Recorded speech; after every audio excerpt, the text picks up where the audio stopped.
Hey everyone, Nathan here. I want to take a look at a verse we looked at on Sunday, Colossians chapter 3, verse 19. It says, "Husbands, love your wives and do not be harsh with them."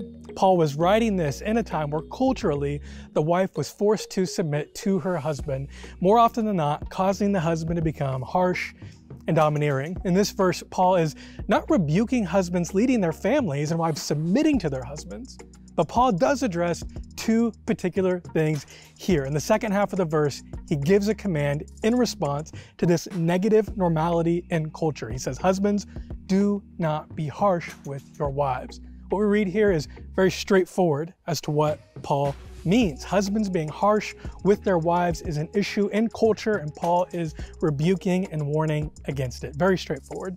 However, in the first half of the verse, Paul writes, "Husbands, love your wives." What Paul means here, I would say, is not as straightforward to us reading this today. What I mean by this is I believe our culture has cheapened what it means to love between spouses.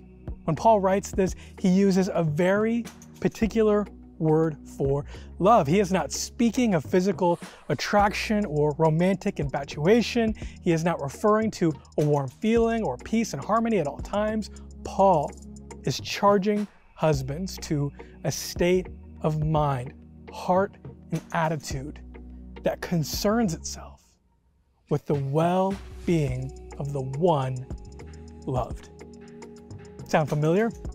Paul here uses the same word for love used to describe Christ's love for the church, to describe Jesus' love for you and for me. This is the call of the Christian marriage, that the love between husband and wife glorify and point to the work and person of Jesus Christ.